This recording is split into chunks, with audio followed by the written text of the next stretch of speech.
She's our first Indian origin scientist presenting, and furthermore, a woman. And so I think this combination is quite exceptional, and thank you very much for being with us today. Wow. And I didn't even choose either of those.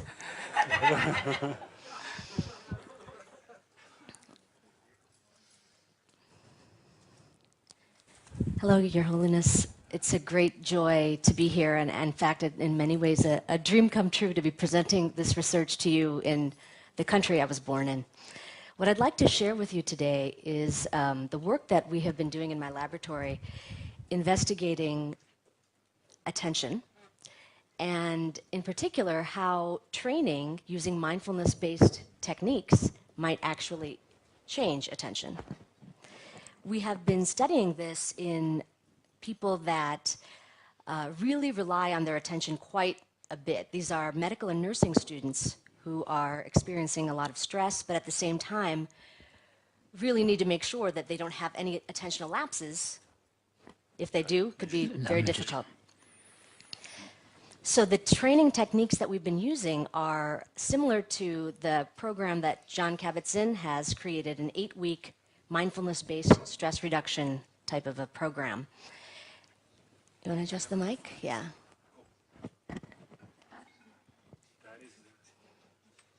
Okay. Is this better? Okay, how's that? Yeah, okay. And so what I'd like to share with you today are some of those results. But I wanted to say at the outset that I have, in the work that I do and the background that I have, chosen to emphasize attention and working memory as the two main things I'm going to be investigating.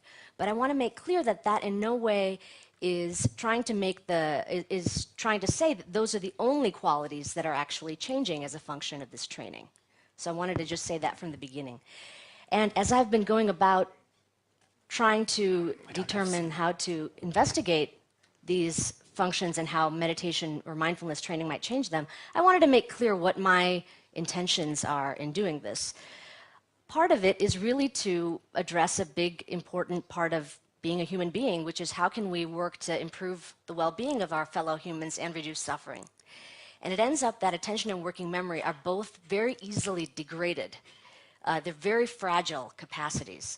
They are degraded when we have emotional disturbances, when we have disease states like ADHD, which was mentioned by Adele earlier today, when we're under stress. Attention, working memory.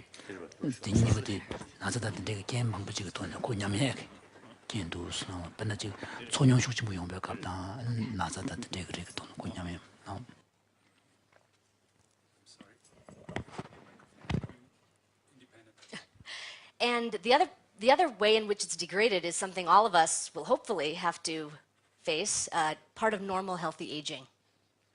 So understanding ways in which we might be able to improve these operations would be helpful for many different contexts. At the same time, I'm a very curious scientist and want to understand better the nature of the mind. And how is it that attention and working memory might actually be trainable? What aspects can be changed? What aspects cannot? And how, importantly for my interests, is how do these changes look in the brain? What aspects of the brain can index to us what's changing? So I have been, in establishing the hypotheses I want to test, looking at two main sources of information. One is the growing literature on training techniques in novices like mindfulness-based stress reduction, and the other is the classical texts and classical information we have from Buddhist science.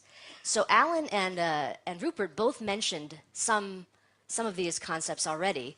Alan described mindfulness as the faculty of sustaining voluntary attention continuously upon a familiar object without forgetfulness or distraction. And I thought it was very interesting that these concepts, attention, doing it continuously, not getting distracted, are the same things that we deal with in my laboratory in the tasks that we develop. At the same time, Rupert mentioned two concepts that I think are very much tied to the way in which we might go about picking our experiments.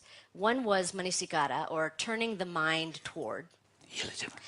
And the second is smriti or sati, which has been described as remembering, taking hold, not losing the object. One way that I've been thinking about these two concepts is perhaps they're tied to our cognitive neuroscience views of attention and working memory. So that's what I'd like to tell you about. Just to give you a little overview of what I'd like to cover, I think it would be useful for us to talk a little bit about the components of attention in the way that we have conceptualized them through cognitive neuroscience models, and then get into the experiments that I've conducted looking at how attention might actually be altered with these training techniques in novices, as well as looking at how mindfulness training might improve working memory in both young adults and older adults who we know actually have degraded functioning as we age. And just because it's late in the afternoon and you've been up since 3:30 in the morning, I thought it would be a good idea to just say the conclusions right now, which are that mindfulness training we don't know. Mindfulness training we are finding improves orienting, which I'll describe in a minute, and executive control, which Adele described this morning. And the second thing is that we're finding in our initial studies that mindfulness training is a beneficial training strategy in both young and older adults. So let's begin by just talking about the components of attention. And I have these sort of metaphors up here, really, to describe three systems of attention that have been investigated for many years within the cognitive neuroscience literature. And we've already heard from Anne and from Dave Meyer about aspects, and Adele about aspects of these. But I want to just try to tie it all together, at least in the way that I've been thinking about it. So one important aspect of attention we can think of as similar to a flashlight, that it shines on the particular object or even concept, if we shine it within our minds, that we find to be most relevant in the moment. And it has many features that we could consider to be similar. It can be sharp, it can be broad. And the thing about it is that you can shine it on many different kinds of information, whether that's concepts, sensory experiences, memories, or emotions. So the flashlight can be used for many things. Another aspect of attention is described by this cartoon man, which is really a juggler that has many things up in the air that the juggler is trying to manage. Executive control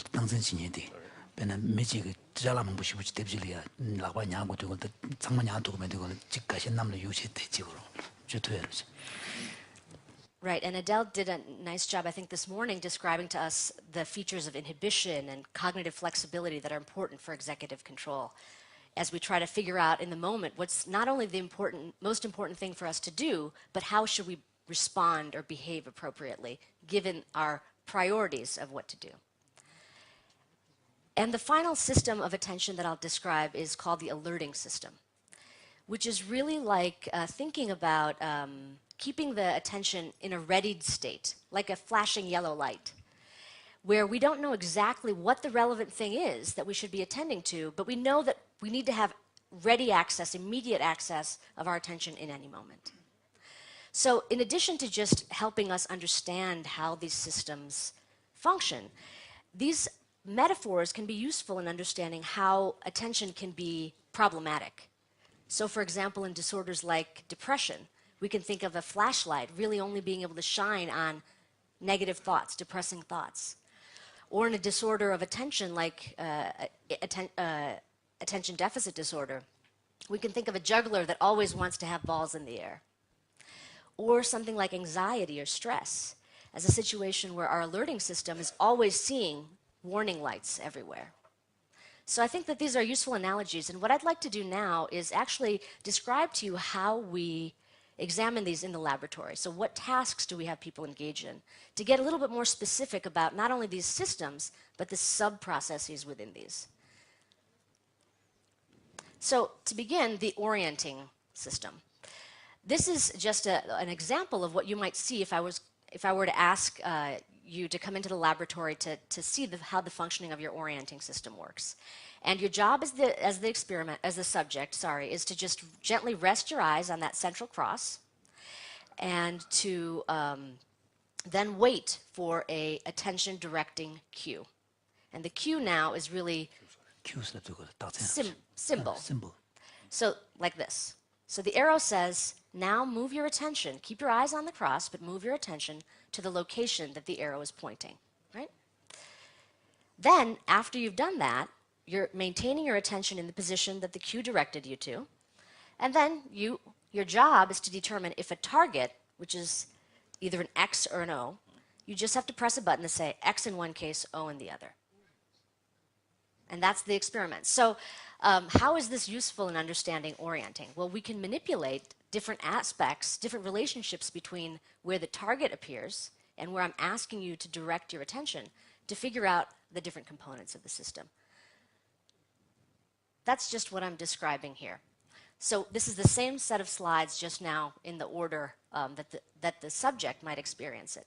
You see the two boxes, you get ready, keep your eyes gently on the fixation cross, you move your attention to the direction of the arrow, you actually engage your attention at that position, and then you wait for the target to appear and then respond. Now that's a condition in which I have appropriately directed you to the location that the target will appear at. Right? So you move your attention and the target actually appears there. But we also have conditions in which we don't do that. So I would ask you to move your attention to a location. You trust that the arrow is correct, and I organize the probability so that in most cases it is correct. You engage your attention there, but now, because the X did not appear there, there's two other processes that you need to engage in. Well, that you have to perform. You have to disengage your attention and actually move it to the location. So these types of very simple, but I would argue in many ways elegant experiments allow us to decompose attentional orienting into the sub-processes of engagement, movement, disengagement. And in the studies that people have done using these different tasks, we find that there's very specific patterns of responses that we see that give us a good idea of if they're properly doing the task or not. So when the arrow is actually correctly directing you to the location of the X, we just call that a validly cued target. So that's when you were validly allowed to go to the location and the target appears. And then when it doesn't, we describe that as an invalidly cued target. And what we see, which is very interesting and a good signature for us,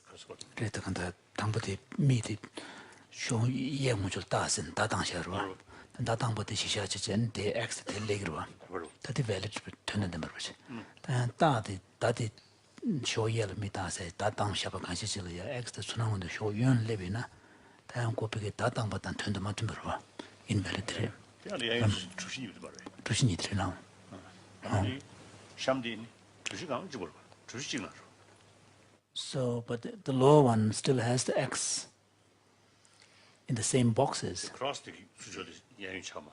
So it's on the either side of the X you're talking about. Either side of the cross. It will be on either side of the cross, right. So you can have the X. The X will only appear, I'm sorry. So how would that be invalid? Because the arrow is only pointing to the box. Okay.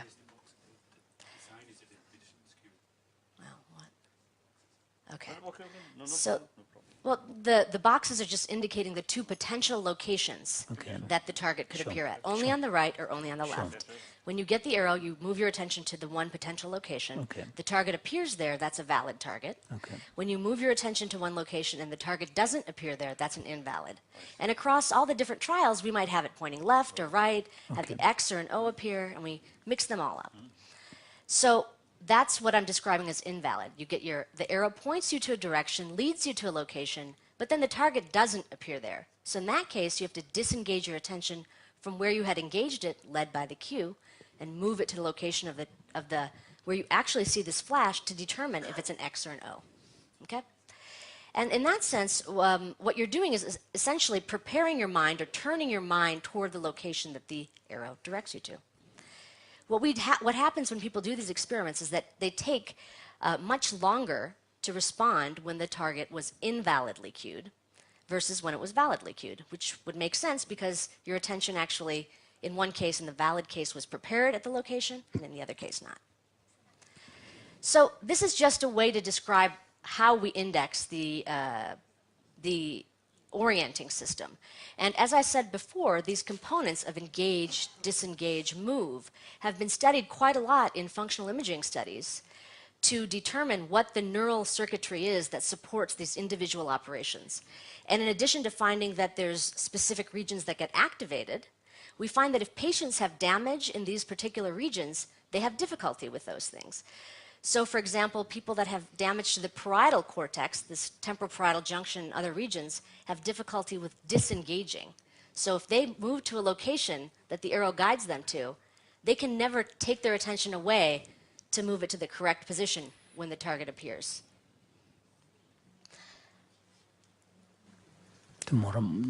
내가 대화를 들으셔야 the attention 기 자시에 기주로 숨체.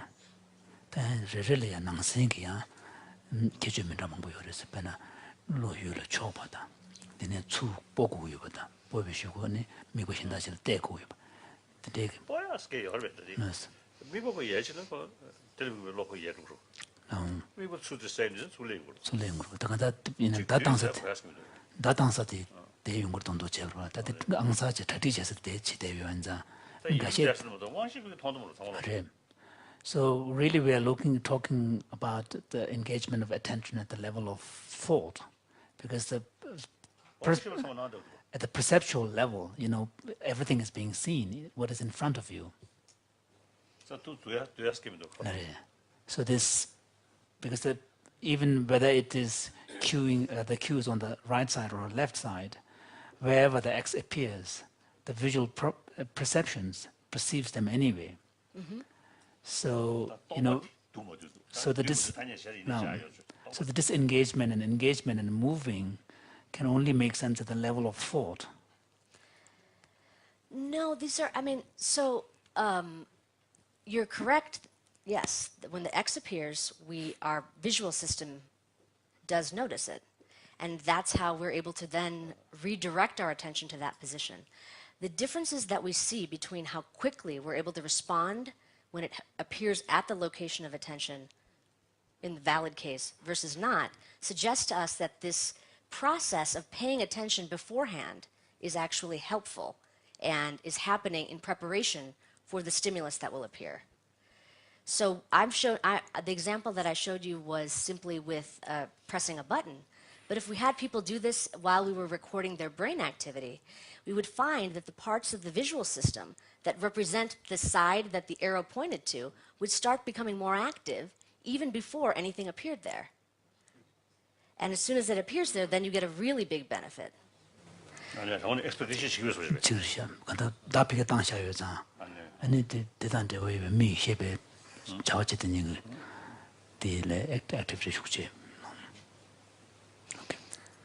So I'd like to move on now to the second system to give us an example of how we might index executive control. And it's very similar to what Adele described this morning. There are ways in which we behave that seem sort of habitual, that we want to behave in a specific way because of our kind of disposition or the way the system is created.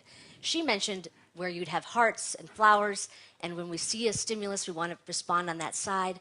The experiment that we use is similar to that, and in fact, the experiments that she already described could be used as other indices of executive control. This is called a flanker task, and in this task, your job as the subject is simply to determine if that middle arrow in this series of arrows is pointing left or right. That's the one that has the line underneath it. And what we do to make this a little bit more difficult is we surround it by these other arrows. And these are the flankers. These are the flanking arrows.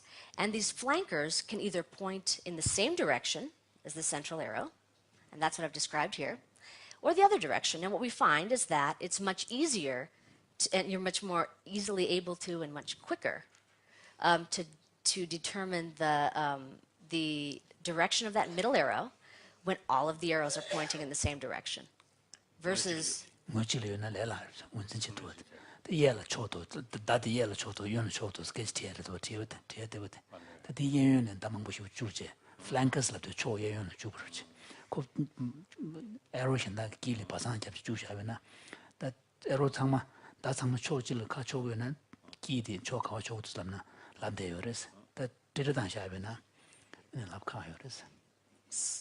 So in many ways, it's similar to what Adele was mentioning, that we might have this natural inclination to press one button, but we have to not do that in the context of when the arrows are not pointing in the same direction as the central arrow. And that takes us a little bit of time. So we see that this is just now, if we think of this as the number of milliseconds it might take you, or seconds it might take you to respond, you're slower when it's incongruent, when the flankers are in the other direction, relative to when they're all in the same direction. So in this case, we're not turning our mind toward a particular spatial location, but we really are trying to make sure we respond appropriately for just that middle arrow. So they share, orienting and executive control in some sense share features of selection, but the level of selection is different. In one case, it's prior to the stimulus appearing, and in the other case, it's after it appears, we decide the appropriate response. So the final system that I'd like to just share with you is the alerting system. And the way that we index this system is similar to the other two. We use very similar paradigms to the orienting system. And essentially what we do is you'd have the same sort of situation, rest your eyes on that cross, but this time I don't prepare you in any way for where the X or the O might appear. I simply wait. You just, as the subject, you'd simply wait for an X or O to appear, and then you'd press a button. And you'd compare that to situations where you would get just a big flash or something that would say, okay, get ready, something's about to happen. But you'd have no information about where on the screen the information might happen. So unlike the orienting task, in this case, your job is to just have attention ready to be used without knowing exactly where. So this would be similar to the kind of vigilance that one might need to have in order to prepare your mind. And in the first experiment that I'd like to tell you about, our intention was to just start very broad. Which of these three systems might be sensitive to mindfulness training in young individuals between 25 and 30 that had no experience with any kind of mindfulness practices? And as I mentioned, these were nursing and medical students that really wanted to keep their attention in the top shape as they could. So what we did is we actually used an experiment that allowed us to index all three systems in one. And the details aren't all that important, except to say that it was organized in the same fashion. You'd have a cue, and then you'd have a target, and in some cases the target was this arrows pointing in the same direction or not. And by specific comparisons, we could index how these orienting, executive control, and alerting systems might be functioning. So what we did is we compared individuals that took the course with individuals that were matched for age and education and everything else, and compared their performance twice, once before and once after 8 weeks had passed.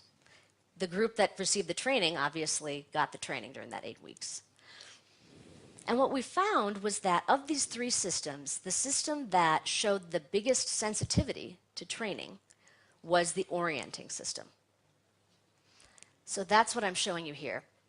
And if you remember the graph I showed previously, we've got, if you have not correct information, or in this case, no information, you're slower. This is just responses. You're slower than when you get correct information about where the target will appear. Without any training, we found that they were able to do it more quickly than if they received no information. But with training, they were very efficient and quick at getting to the location of the target. 말에 단지 대만이샤 소리 대만이샤 시샤 지지 드니 단 드다게 드니 스테월 다데 진연잖아 또 셈믹보다 대단 저봐 대단한 attention 자시로 숨체송 계주 숨고 나네 찍대 앙사진데 되제 찍대야 the executive control 구도네 자와카를 중마주 당진체 되제 찍대 아니 유미보다 대단데 대디 숨고는 유미보다 대야 될이야 계주 될이야 자시 될이야 아니 대만이 장고매 인기 쇼견치 못해샤스. So just to say a few words about the training itself, it was this 8-week course, very similar to John Kabat-Zinn's program. And the main types of practices that they were learning as novices had to do with developing concentrative attention. So breath, focusing on the sensations of breathing, or body scan, or walking meditation, where there was always a big distinction between, during the context of practice itself, between what was the relevant target of the practice and everything else that you shouldn't be paying attention to. Yeah. So this training did not emphasize a lot of broadening or opening of attention. And we find that in the visual experiment that we did, where it was about getting to the location, they were more efficient.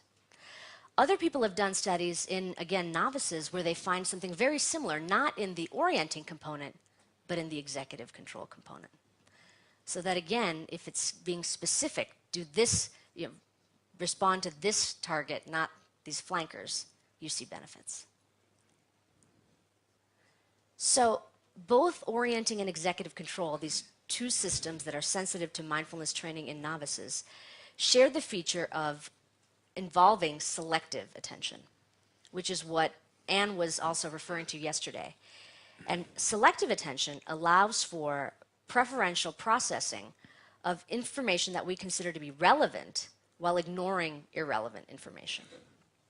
So there's a high, the distinction between what is relevant and irrelevant is very large. In the case of orienting, it was the spatial position. In the case of executive control, what direction only the central arrow is pointing.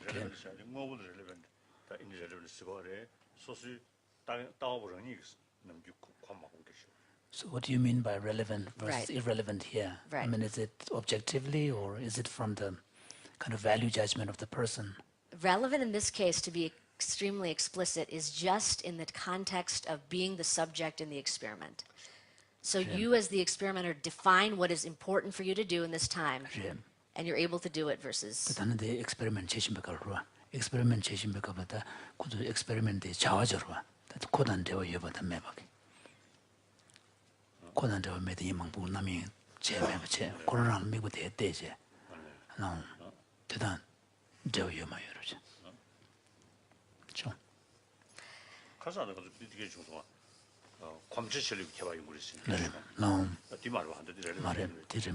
Yesterday we had some discussions about how habituation leads to a greater speed in the pointing, focusing on a particular direction.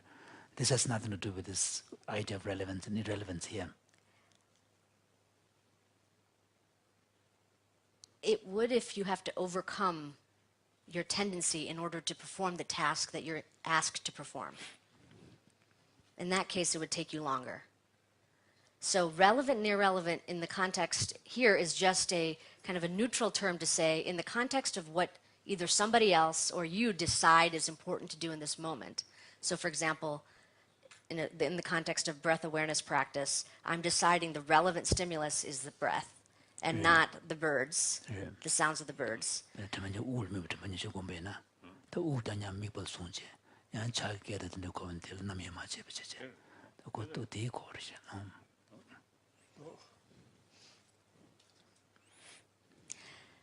So this concept came up yesterday too, that attention is a system that we use for many different things. Just as I mentioned, that flashlight of orienting could be used for many kinds of things to shine your attention upon.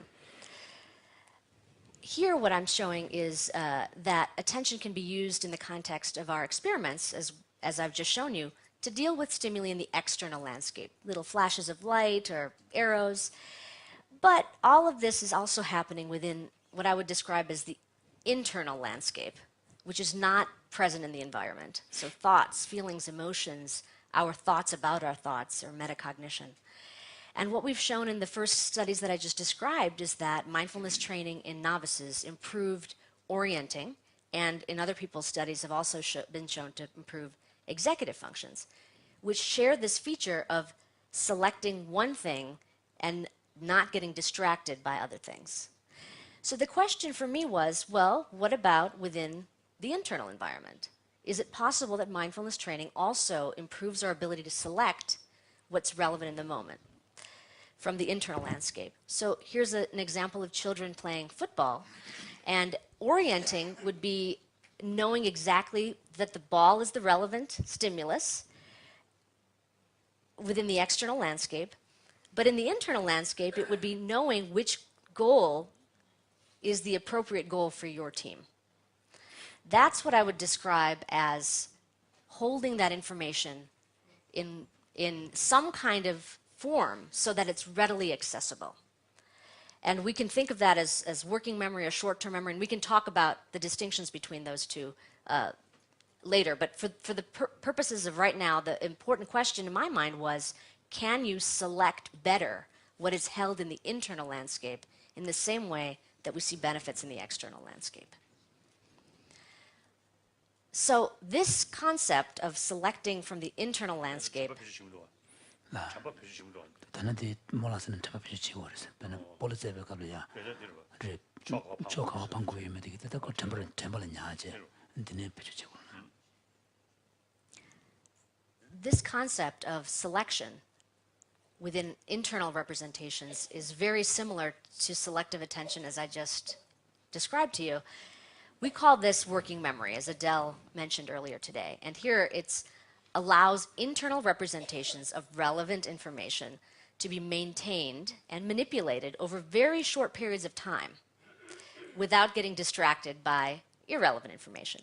So again, this distinction between, in the particular context, what is important or relevant and what's not is held. But this time, it's about within your own mind holding the representation and doing something with it in many cases to actively protect it from getting distracted.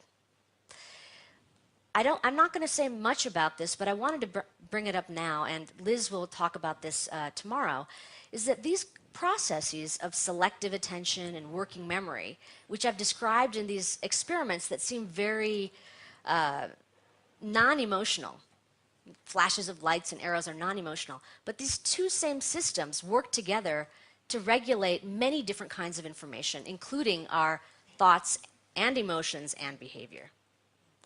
So they're incredibly important, and if we could figure out a way in which to improve these functions, it would be very, very useful for many people. 더 연구해서 근데 그 배제 제작이 mikbalaya 아니 친구부터 말해서 난게 영화 망부실이 되거든. 근데 내가 돈에 emotion 당선지 단다 망부실이야. 근데 attention 되게 네버 되게 제 여러 단도 배나 아니 당선지 단다 고 되들이야. So what I would like to do next is describe to you an experiment that we have used, and that many people have used types of experiments like these to index working memory. And in this experiment, again, it's a very simple experiment, but I think it allows us to do something similar to the orienting experiment I described. Take these complex interrelated components and separate them out to determine what aspect might be getting improved with training. So in this experiment, your job as the subject is to remember a face. And we try to remove everything in the face as much as possible that you could easily use some other strategy other than just the perception of the face. So no features that would be easily verbalizable. And what you see on the screen is just the face, and then you'd see nothing for some period of time, and then you'd see a second face. And your job is to determine if that second face was the face you were holding in your mind. So if you think about the parallel, which is the bottom row, in the mind, what we think is happening, and in fact we've got brain signatures that support this, once you see the face, it's perceived and then held in your working memory, and then it is actually being held throughout the entire period of time when nothing is on the screen. Finally, when you see the face again, you compare your internal representation to that representation and then decide what decision you're going to make. Yes, it was one I was remembering, or no, it was not. In addition to looking at the brain to figure out how information is maintained in working memory, we can also understand better the nature of how information is maintained by changing the demands. So here I only have one face, but to make this process more engaged, I could increase it to two faces. So here's an example where it would be the same thing. You'd see not one item, but two items on the screen, and you're maintaining both of those in your mind. Finally, you'd see a single test item, and you decide was this face either of the two that I was maintaining? What we find here in brain imaging studies is that there's actually more activity in face regions, parts of the visual cortex that are processing faces, the more faces you're actually holding in your mind. Now, I'm giving this example of faces, but this could be any number of items. You could have shapes, colors, shoes, as I'll show you in a minute, as different kinds of stimuli that you might hold in your mind. Now, in addition to just maintaining this information, any time we are holding information in mind, at some level, we must protect our mind from other sources of distraction. In this case, the distraction that I'm interested in examining is from external sources. Of course, we have a lot of internal distraction also. This wouldn't be the appropriate experiment to examine that. But in the context of holding information in mind and then having external distraction, we might learn something about how we're able to really hold that information in a stable, protected way so that we can later determine if it was one of the items we were holding in mind. So in the context of this experiment, what we did is we actually distracted them. We had them either, on the top row, you'll see in some conditions we had them remember just one face, and then again they'd get a test face at the end. And instead of having a blank period of time, we presented them with distractors. And those distractors could be either very similar to the items that they were remembering, like the faces at the bottom, or they could be items that really aren't going to compete with the items you're holding in your mind. So, for example, shoes. And what we know from many studies that have been done on this is that both the amount of information that you're holding in your mind and the nature of the distraction impacts your performance. So if I'm asking you to remember only one face, and then I don't distract you and test your memory, it's very good relative to if I asked you to remember two faces, relative to if I asked you to remember a face and distracted you, or if I really wanted to make this difficult, I would ask you to remember two faces and then distract you with faces, right? So all of these are just ways in which we can experimentally determine how training might be beneficial. Is it in the nature of holding the information, or is it protection from distraction? Or is it a combination of both?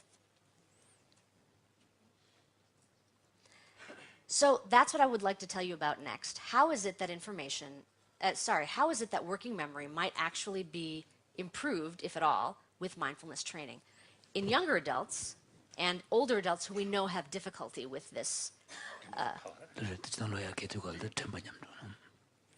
So this is just showing you how people would typically perform in this task.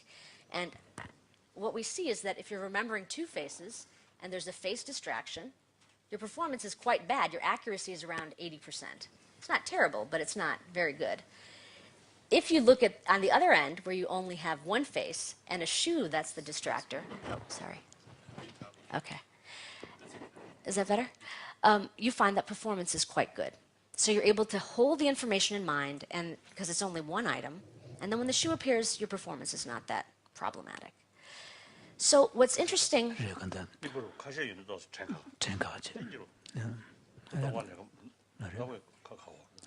It's tougher for the mind, tougher for the thoughts to hold all of that, yeah. To hold it as it's being challenged. Yeah. That's right. But what's useful about this experiment is that it gives us a good way to see how behavior changes as we change the demands. So there's a lot more room to see how training might benefit it. The other thing that's important to notice is that these effects of how much information two faces...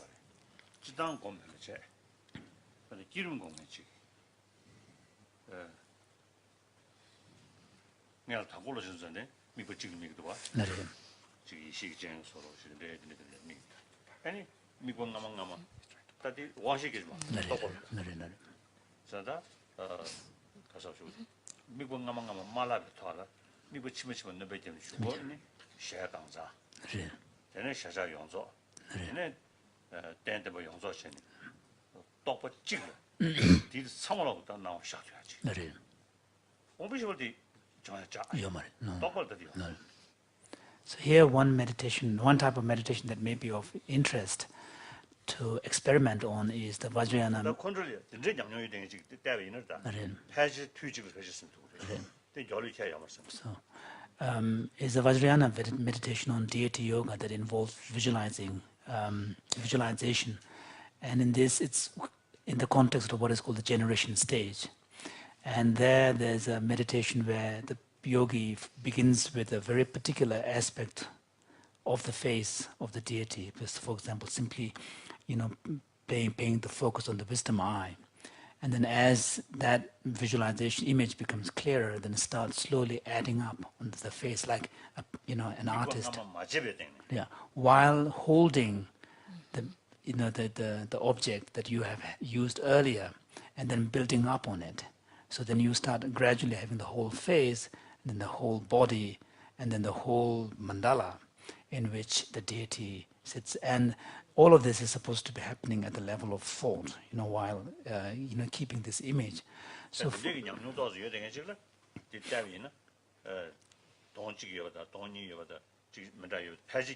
so His Holiness would speculate and that hypothesize that if you find a yogi who has quite an advanced level of this kind of skill, if they are exposed to this kind of experiment, probably they will be able to perform as fast as whether there are two faces or one face.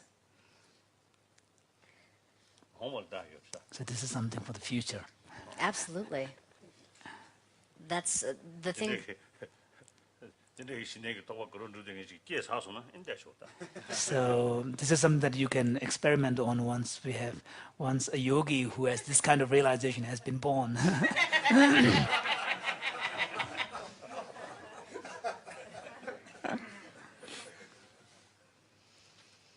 Yes.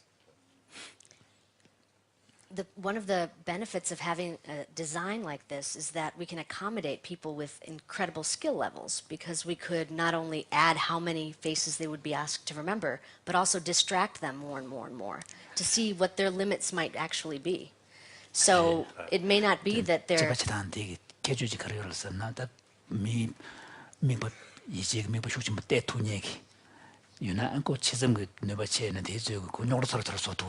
동보섬 유시유 바르주년데 명동사로서 에는 고체 가지스버도 제도도 다요 그래서.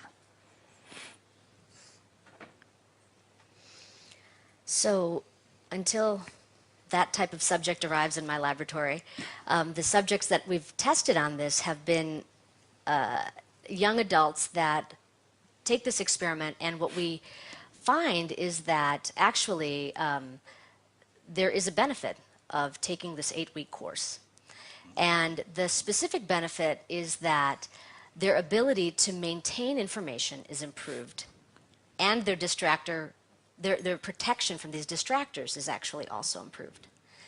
The other part of this graph that I think is kind of interesting is that these two aspects, how much information you're asked to remember and protecting yourself from distraction, at some level are additive. What do you mean by that? That they're not, it's not that if I just looked at the amount of benefit I get from, the amount of costs I get for a really distracting face versus a shoe, it's the same amount for two faces or one face that I'm remembering. These two lines are parallel to each other. And that's important because now we can start, it'll be important in a minute when I tell you what happens as we age.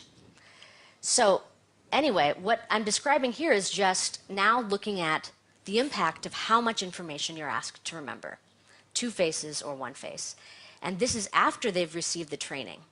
You'll see in the easy condition, one face, the two lines are the same. Black is training, blue is no training, they're the same. But in the two-face condition, you'll notice that the black box is greater. Yeah, that's true. So, and in an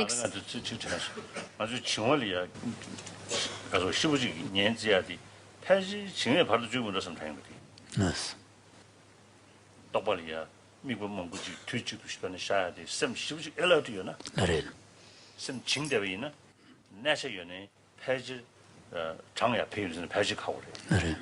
폐지 증원 등 아주 리크도도 안다. 신의 그도도 증에 바로 주다 되게 쉐이크도 하고. 기름도 잘 있는 폐지 아주 증원은 괜찮부지야 돼. Yes. 충분히 매나? 네. 그게 미국 먹고 샤인드잖아요. 네. 그게 샤프도 매나 가고. So this makes sense, and from the Buddhist kind of point of view, here one would expect that it is the reason why, particularly in the Vajrayana meditation context, mental laxity is thought to be a really a very critical kind of obstacle that one must overcome.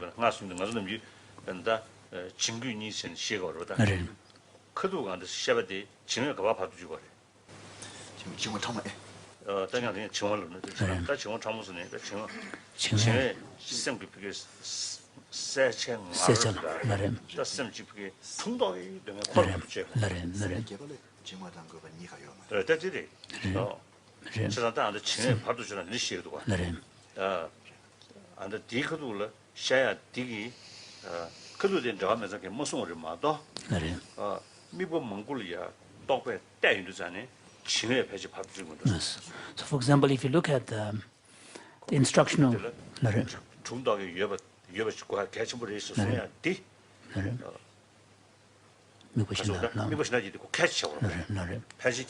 so if you look at the texts on shamatha practice, two main obstacles are identified: mental laxity and excitation. And the mental laxity is understood to really come in the way of maintaining and cultivating kind of vividness and clarity of the mind, and which also it touches upon ensuring that the state of your mind is very alert. And although in the shamatha context, the main aim is to cultivate a single pointedness on a chosen object so that you don't have a multiplicity of objects. However, if you take that instruction and apply it in the context of Vajrayana, deity yoga, and meditation, then you can understand, because there is a much more complex object of meditation, multiplicity, and all simultaneously, which requires a tremendously, very alert and vivid state of mind to be able to hold all of these, different complex object of meditation. So His Holiness feels that this makes sense, that with training one gets better there. In that context, the vividness really refers to high resolution, high resolution like HD. That's right. So my prediction would be in the next experiment that we might do, if we were actually looking at the brain when nothing was on the screen, and we were actually looking at these face-sensitive regions, we might find greater activity in those regions in people that have been practicing versus those that have not. That would be one way to index this vividness, right? So the next thing that we wanted to see is what happens with the distraction. And what we find there is that there's benefits for both types of distraction. There's not a greater benefit when it's more distracting. It's any type of distraction is benefited. And this is just showing you the same thing, that in the high number of faces condition, remember too, the red line, which is after training, is higher than the black line. When the task is easy, we don't see much difference. So it seems to be the case that both the ability to maintain the information is improved and the protection against distraction is improved.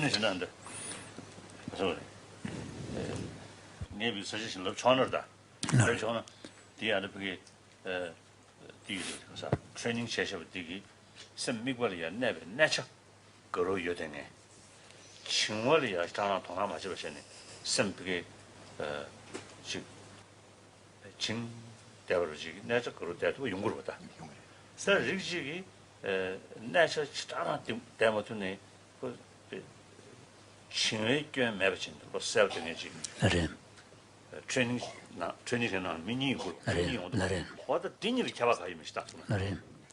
So this may be, His Holiness was saying that if he may, one suggestion he would like to make, or at least like to see, is that among those who receive trainings, there will be individual differences. And if you look at the Buddhist understanding of the qualities of a meditative mental state, we talk about, for example, in the Indian tradition, say, for example, in relation to single-pointedness cultivation or shamatha, two main qualities that are being cultivated are stability on the one side, focused, sustained focus and stability, and then the vividness and the clarity on the other. So, and they correlate to the two main obstacles. One is mental excitation, which comes in the way of maintaining the stability, and one is mental laxity, which impedes the cultivation of the vividness, maintenance of the vividness. So again, of course, we need to bear in mind that when we talk about these obstacles, there are different levels. You can have a coarse level of these obstacles, subtle and very subtle levels of these obstacles. So imagine among the individuals who receive this training, due to whatever differences, some individuals may have much greater capacity for maintaining the stability, yet has less alertness and vividness. And then some individuals may not have this greater capacity for stability, but at the same time they have this very alert, kind of acute, kind of vivid quality. So is there a way of teasing that out in your experiments?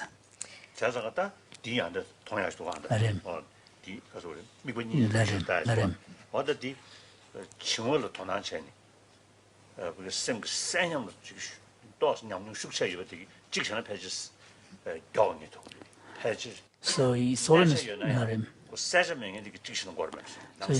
so within these people who receive training, His Holiness would hypothesize that those, although may have good stability but have less vividness and clarity, they might not be able to perform well when there are two phases, multiple phases.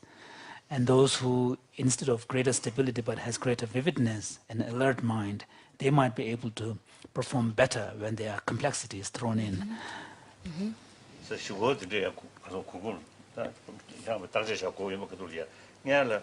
the training chess with meaty. That kind of thing you know. That is a couple of that kind of name could chingo shoot chili. That did on the dogs, Chingshe Shusambo using deal ticket tarjo. Those needles and a good Chingshe Shushamra, Menge Mistuna, or the Koji Tarjuna. So, as you do this experiment, one suggestion would be that you can be a bit more kind of discriminating. You can be a bit more discriminating and try to see among the trained subjects, people who have received training, to see whether someone hasn't paid that much attention to the cultivation of vividness as opposed to stability. And that, of course, you have to base to some extent on the self-report by asking questions. And then once you have a sense of these differences, then you might want to expose them to the experiments. I think that that level of precision would be fantastic. And this is where maybe we're talking about the real differences between novices and experienced practitioners. The strategy that I was considering to answer a question like that wouldn't be so much to look at individual differences in the context of these new and very novice practitioners, because it would be difficult for them to tell the difference.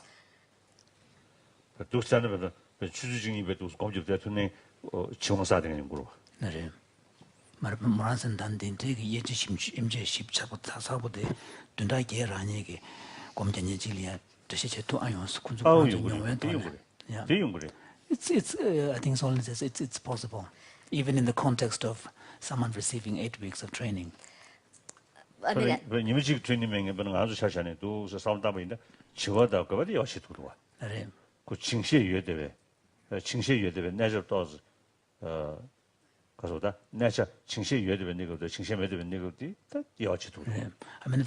you start meditating, you can kind of experientially, to some extent, distinguish between a form of stability that has, laxity, and form of stability that is, freer from, laxity.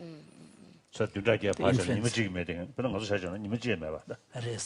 let alone 8 weeks, it's only saying that in his case, he doesn't even have 1 day training in this kind of mindfulness. However, if he starts observing the mind, he can see the Even within distinction. few minutes, few seconds. So you can distinguish between excitation and laxity to start with.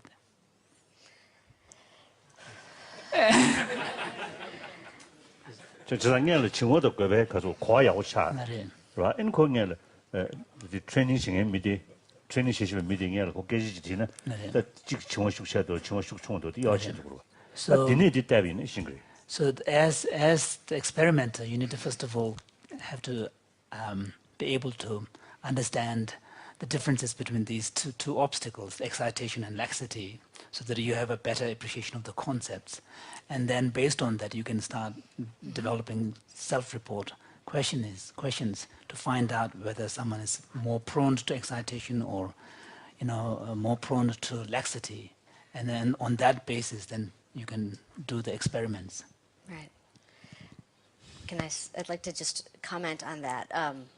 There's no doubt that I need to learn more about the practices. So, but one strategy that we've taken is to have other experiments that really tap into this ability to sustain your attention, which would, I think, be better able to index, may allow us a different window onto which subjects are good at stability versus those that may not be. 아니 다 지담을 셔리는 안도 가서 트레이닝 제시 봐. 트레이닝 제시 미디 조동백할 때보다 조대백할 때 이렇게 좀 돼요. So His Holiness would hypothesize that when you bring these subjects to experiments, whether you perform the same experiments when they were hungry and when they were full, he would expect there will be differences in the performance. 배지 조자도 그걸 정원숙셔요. Because when you are full, there's a greater proneness to laxity, mental laxity.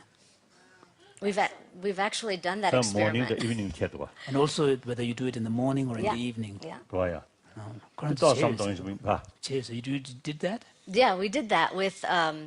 We actually gave them an experiment that was like the flanker experiment. We had words, and they had to detect the color of the words. The words were food words, and they were either very tasty, high-calorie foods, or not at all. And we gave them the task, and everybody showed that they were slower at detecting the color when the foods were high-calorie versus low-calorie. 네. 그래서 제가 그랬어요. 근데 문제 제고에 디 칼라 명 문제 제도에서 달려야 다 이게 It's different, but it gets at the idea. 칼라 대비 샥도 침부배 지고 침부 칼라 리지다 안데 멤버 칼라 리니 제온데 칼라 칼라 대 샥도 침부도 지고 침부 가이 뭐디 로니데 가르치네 로니 성에대. 말마다 사요 말다 칼라 세베게 좀 말해. 이게 되게 문제 제고로 이게 칙 문제 제 다들 천정 문제 제야슬람 다 칙들이야 아니 천정 담을 때제 다 칙들 아니 칼라게 칙들 칼라 지고 샥도 침부도 칙다 샥도 치다 매더니 칼라 규면 칙들 제고 칼라 샥도 침부 칙들 게들이야 내가 제고 뛰어가라 아니 가르치네 때스 lö바다 싱시에 쇼제여서 그렇지 第一事情 미견이 지고 상담이나 나서 숙셔요. That could be true. If, for example, in the meditation, in the Buddhist text, it says that when you take an object of your meditation, which is kind of solid and heavy, that can help maintain a greater stability. 더 more light 샤위나 가서 왜냐면 차를 샤위나 정숙청. So, for example, if you have an object that is light, and also light in the kind of a texture sense, then also in the brilliant sense, that can reduce proneness to mental laxity. 아네, 답지. 아니야. This one is saying that's quite interesting. Am I right in understanding that what they have to do is to detect the color? Yes. But the words describing the food are very greasy, heavy food versus just ordinary other food. Cake or carrot. In page daily casual, vegetarian, non-vegetarian casual. So His Holiness was saying there might be also slightly differences between people who are vegetarian versus non-vegetarian. I think generally vegetarian better. Casual. More alert, 아, more alert. Same 세제 약으로지. page 수구 양을 쳐거보다. 누구 지양 캐도. So it's partly a function of the lightness of the body. you feel in the body. So vegetarians generally make you feel lighter. 그래. 그럼 vegetarian 저가지 저거 배 루드도 좋아요. But however, there are some vegetarians whose belly is already bulging.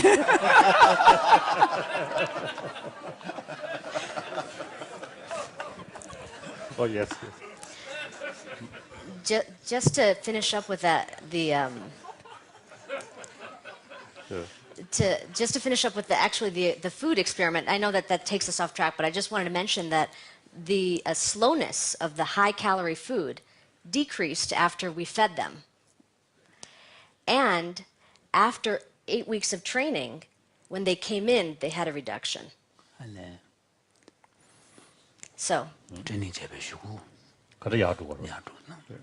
So it's consistent with the idea. But my bigger point is just that I absolutely agree that there's more ways in which we can tap into these two features.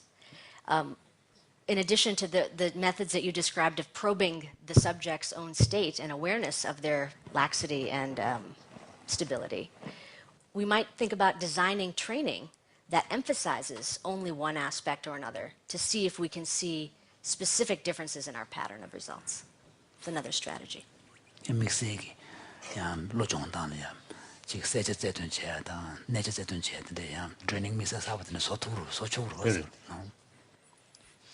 So the last...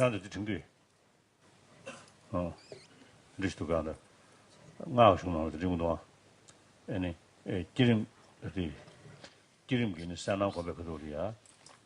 그게 믿고 세워야 돼. 저 강선 다 가서 꼭 강선에 저 세워야 돼서 저래 했어. 그래서 퍼센트 그도 신의 고백도리야. 그럼 믿긴 니체. 대점 중심으로 다가 들을 수 있어야지. 들으시 됩니다. 통중. 요래. 들으시 도가. 중앙 요래. 너는 좀 나이는 지나 요래. 자, 뒤좀전 합할 수 신문도. 또 더리게 되게 배지 때문에 그렇죠. 배지래죠. He's also saying that he has read in one of the texts that contrasting the shamatha practice in the context of sutra, kind of mainstream general Buddhism versus in the Vajrayana context when one is cultivating this visualization. The text says that in the general context of shamatha, then the cultivation of the vividness in relation to a single chosen object is okay. So that's the goal. Whereas in the Vajrayana context of visualization, then the vividness has to be applied to the object from all sorts of different angles, from a multiplicity of angles. So His Holiness has often wondered why that is the case. So today he feels that some light has been shed on this. So thank you. So the last thing I'd like to share with you, Your Holiness, is a study that we've been doing in older adults. And the question that we asked is, well, we had two questions.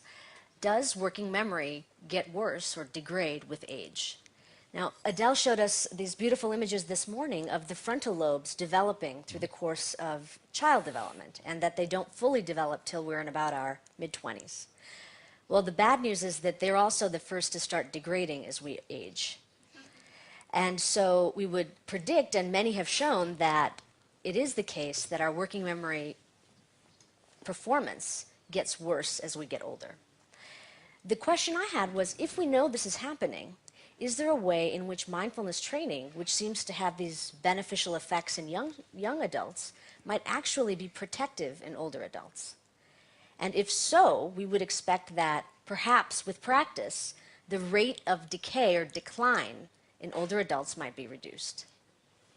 So the first question was just, if we compare the younger and older subjects on this exact experiment, do we get the effects that people have previously found, which is worse performance? And that's what I'm showing here. The dotted line is younger adults, and the red line is older adults. And what we see is that their biggest difficulty is when they have to maintain more information in the presence of more distraction. So it's not that they're just worse overall. It's specifically when there's a challenge as you're holding the information.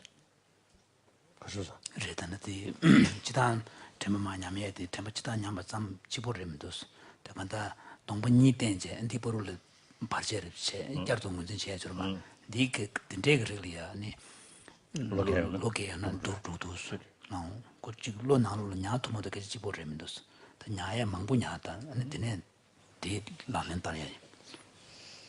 So we have these older and younger adults, and only the older adults receive the training in this case. And we have control subjects who don't receive training that are younger adults or that are older adults. And what I'm showing on the next slide, so the answer is yes. What I'm showing on this slide is a comparison between the older adults who received training, who are again in red, and the older adults matched in age who did not receive training. And what we find is their performance is maintained, whereas the older adults with training improved. And so this positive result, in a way, it's very interesting to think about if it is the case that mindfulness training can be protective against aging. And this last graph is just showing the mindfulness training group, the older adults, compared to younger adults with no training. This 그래요. 근데 부셔버 되게 트레이닝 해보자. 로셔버 되게. gembazola training te no kunyin dorje. So what does the graph suggest? The red lines are the red so line. The young adults are still better. The red line is the same here as here.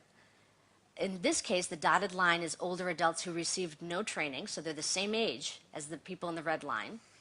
Okay, no training. Mm-hmm. Here, it's younger adults who received no training. But they are the dotted line. And they're the dotted line. But they're still higher. The younger adults that receive no training are statistically comparable to the older adults with training.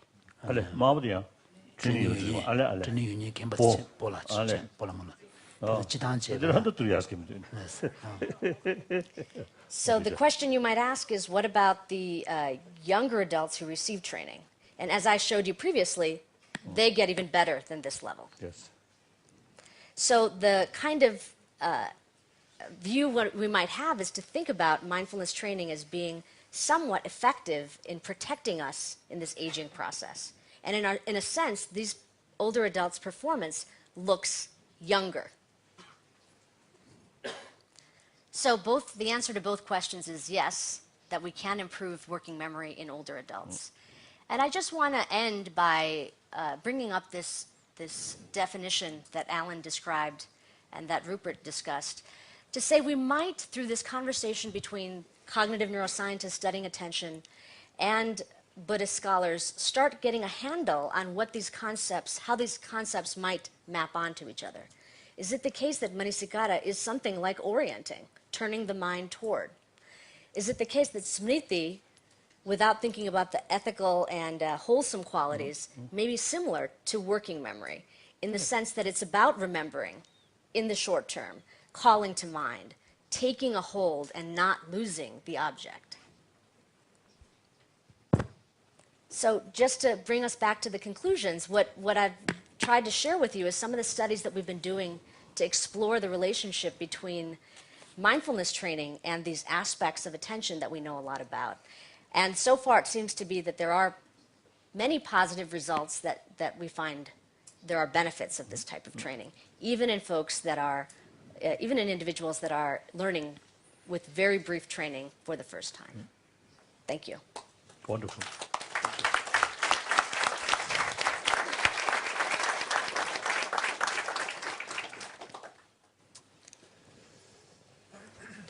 Me? Yes, if you have some questions, I'm sure you have plenty of questions, but maybe His Holiness has already been adding a lot information from the Buddhist side, and I think that's why that's a little bit of more time, because that was really extremely interesting. Do you have a question that would even bring more? One of the things that I didn't get to tell you about today, Your Holiness, is another set of studies that we've been doing in which we are investigating these working memory processes, and at the same time looking to see how mood or emotional experience might be changing. And what we're finding is that it's not, when we compare groups of people that have all received training, and we look to see how much their improvement in working memory relates to how much time they spent practicing, we find a nice relationship. the more they practiced, the better their working memory got. And these aren't long periods of time. The maximum was something like 12 hours over 8 weeks as the total time. At the same time, we're finding that there are improvements in positive mood and negative mood. And if we statistically try to understand the relationship between working memory and mood, we find that they are related to each other. So it seems to be the case that the greater the capacity, the more reduction in negative mood. So my question to you is, in thinking about these processes of mental control, of attention,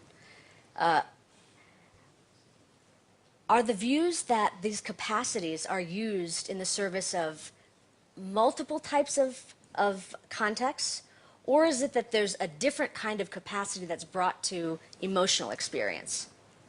그래. 간식이 들으시는데 예를 제바다 전바다 되게 기초 되게 들어봐. 되게 나는 안 배운 거 있는데 제베나 고 대망부질이야. 내가 망부질이야. 고 땐돈 얘기. 기초다 연대를 좀 먼저 지겨래. 양 코난배 전바다 이제단 되게 대한 코난 그런 게 시질로마도 현달이야. 애플라이제 맵다. 근데 공신한 거냐스. 그다음 그런 모나세베나 저는 워킹 메모리 여러 개 침배 경기 아니 녀몬 당선지 다 녀몬서 다가다 전용 다 그래 내 당선지야 펜도 유지 도 연구도스 대디는 남병원은 대변나 단다 템바다 대 이집은 주디 고얀 대망부질이야 간다지 이모션레 제가 여대버지래 당선지야 단 동심지야 들리 용단 슈충단 들리야 제가 인지래 제가 매니지래 시에서 봐서 한자가 주제 지금 샘심중 남샤지 셔야지 그래 시내주 시에 얼마다 아다 남들은 가게 시가 뭐 대단 말이다 이는 뭐라 그리 쉬어 들으셔 디 녀모 당선지야 간다 소뇽 네베르 지금 소뇽 당선지야 들리야 다 디치도 미국이네 다 펜도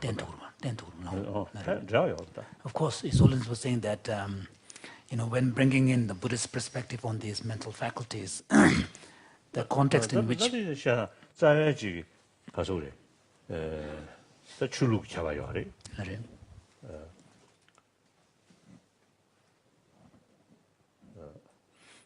타버 되니기 장인도 전에 야, 그것이 다시 강조로 되고. 그래. 다 맨 시랑 남아 이제 항도 검야가 전달이야. 대디 체인지는 그래 안 된다면 참. 그래. 야, 대대기 지 심하게 지게 매체 저 다가랑 심지가 그 별로리가 즉 잡았어야 돼. 더 장고에 연구로. 그래. 내가 말했어. So these are kind of I mean these are essentially faculties. Once they are developed, they can be applied in many different domains, and to what kind of domain it is applied is very much dependent upon the intention and the motivation of the person. So you could imagine in the Buddhist context, someone whose main aspiration is to seek enlightenment would cultivate these qualities and apply these qualities, directed towards that goal. And then you could also have practitioners, who will cultivate these qualities, but whose main aspiration is to attain more fortunate or favorable rebirth. But then you could also imagine people whose kind of worldview is this lifetime and would want to attain greater peace of mind and happier mental states and so on. One can cultivate these qualities and apply these faculties directed towards that aim. So it's really up to the domain to which the motivation of the individual person leads to. 이제 디지털 용서래. 신의 공의 지기 묘목범의체도 신의 공의 매나야. 그래 신의 심 지지게 누구로 그제야 처리 침배 처기 되는 라고디디 더 시다 가서래. 인액티브 차대. So in the case of shamatha practice, even though the person who is cultivating shamatha may not be motivated to do this towards attainment of liberation and towards overcoming of the afflictions, the kleshas, but as a result of cultivating shamatha and attaining it, it is, the case that it will be the case that there will be a significant reduction in many of the manifest levels of afflictions, like attachment to the sensual objects and so on. 다들 이 어비다마나 이제 송도가 감숨 트리가 Three realms, three dhatus. 다들이 가서 이제 전혀 Devakam. 뉴몰이야 대외 뉴몰 수지세득 뉴몰 나도 시도. So in Abhidhamma, for example, there's a discussion of the three realms, the desire realm, the form realm, and the formless realm. And corresponding to these different realms, there are also different afflictions. In afflictions that belong to the desire realm, that is associated with the form realm and formless realms, and so on. 자상하다 그런데 배는 되심 겨 지지고 되베서도 들어봐다. 되베서도 이제 이내 디 용어께 있는 자네 배지 되는 작방문도 어디서 또 수술을 다 되셔. 리심 냉을 때는 가서 랑으로 송티. You want to explain that? You're going to continue. So, for example, when you attain a single-pointedness of the mind for the practitioner, although within this schema of the three realms, it may belong to the desire realm, but the fact that a high level of single-pointedness has been attained, as a byproduct, there will be a reduction in the arising of more manifest levels of afflictions like attachment to the sensual objects, and so on. Well, I have to follow up with this. I know you don't want me to, but this is something that, Your Holiness, is something that I have been very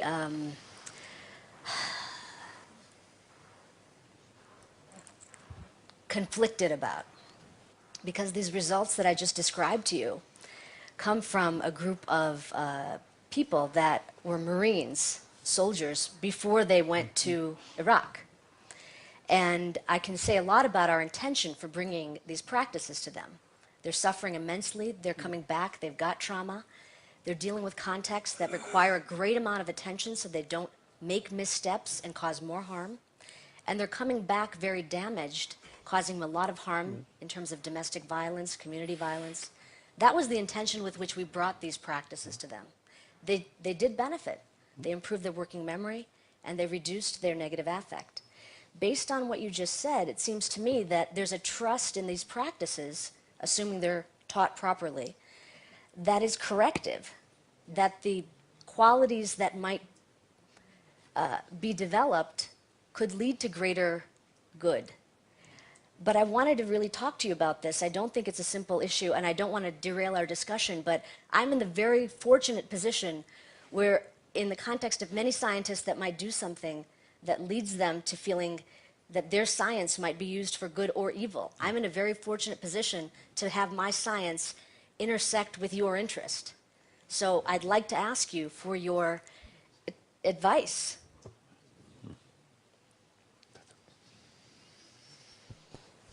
No, that it all kalup narunas. Zero.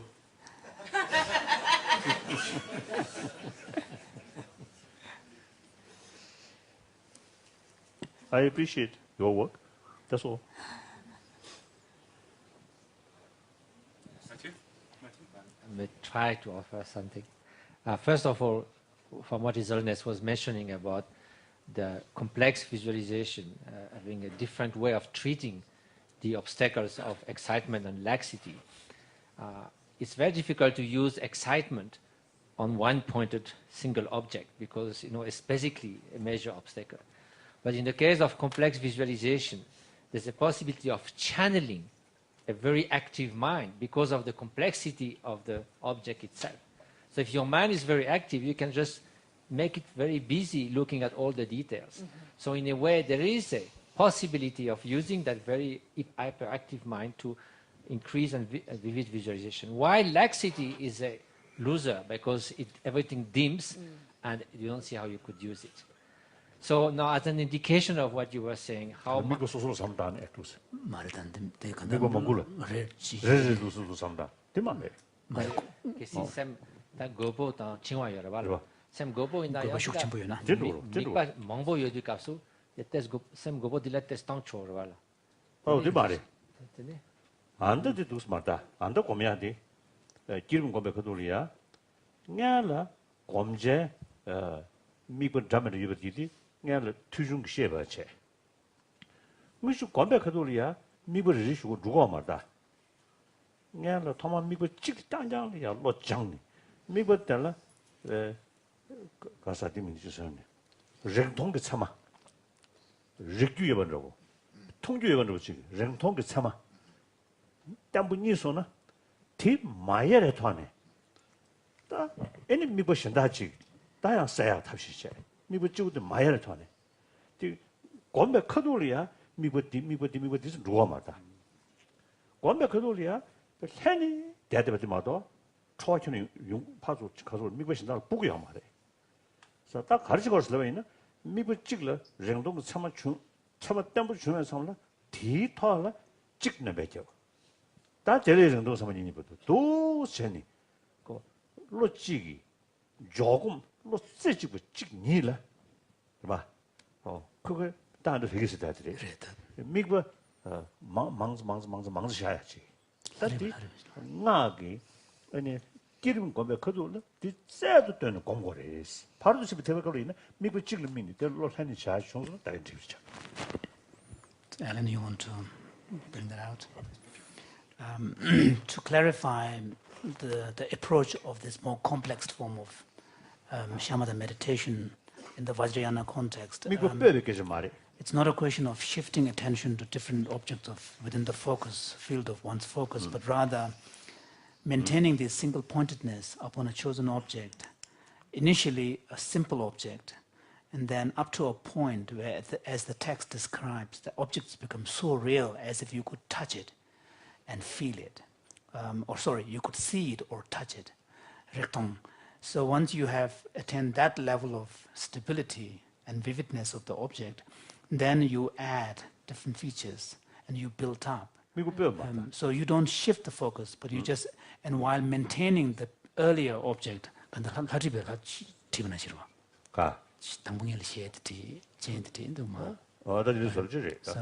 somewhat analogous to a painter who paints an eye and then starts filling up the face and the rest of the body.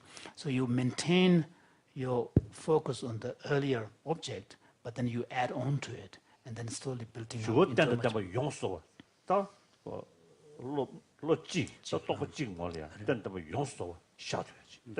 So the aim is that at a certain point you are able to maintain the image of the entire mandala, both the person himself, the meditator, and the environment in which the person has been visualized within a single mental state. Archie, you want to follow up? The second aspect of the question, how the mindfulness can help well-being and positive moods. And I think there's a clear link in the sense that negative moods come from automatic, unconscious chain reaction. One thought leads to many that invades your mind and create that afflictive emotion. So mindfulness, in the sense that you might be more aware of the coming of these thoughts, and therefore when they are still weak, being able to let them dissolve. There's a clear connection between mindfulness and not falling into the habit of destructive emotions. Yeah, Cliff? You wanted to say? Sorry.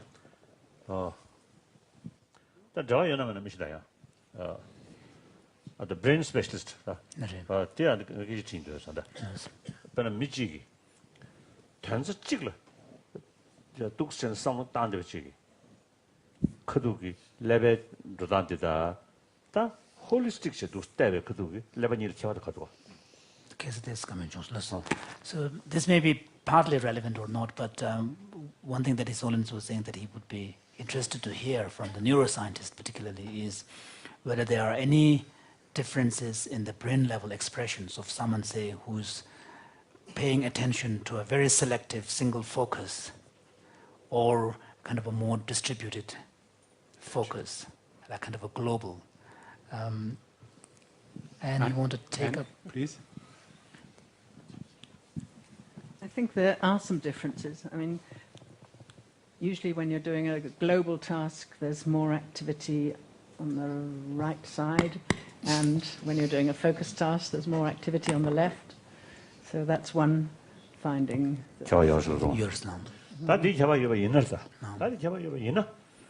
차단 걸로 자꾸 집에 그도를 레바 망한테 구조적도와 레벨 대전 찍는 거 주지도. So given this, there is a difference between more focused versus more distributed, even at the level of brain expression. So when a very strong kind of, destructive emotion like kind of, say, anger or aversion arises, or attachment. Strong, attachment arises. So usually, according to our experience, of course, everybody have this full experience. So when we develop anger or attachment, then that mind is really focusing one single target. That absolute, independent, that kind of feeling. So therefore, the mindfulness, these things bring more complexity. Yeah. So therefore, nature, by nature, right, single pointed one target, right, independence, absolute. That and the more holistic sort of view, more using complex of the whole brain. There's contradiction. So although it's not aiming to reduce these negative emotion or destructive emotion, but the very way of looking different. Therefore, the more complex sort of the mental state, mental state is developed. Then this single point, it's more like kind of targeted. That automatically reduce. It would be interesting to look at the brain when you're in these different states to see whether they do. That's interesting. That diameters. And then diameters. Cliff, you have something to say to so that? that they are the diameters.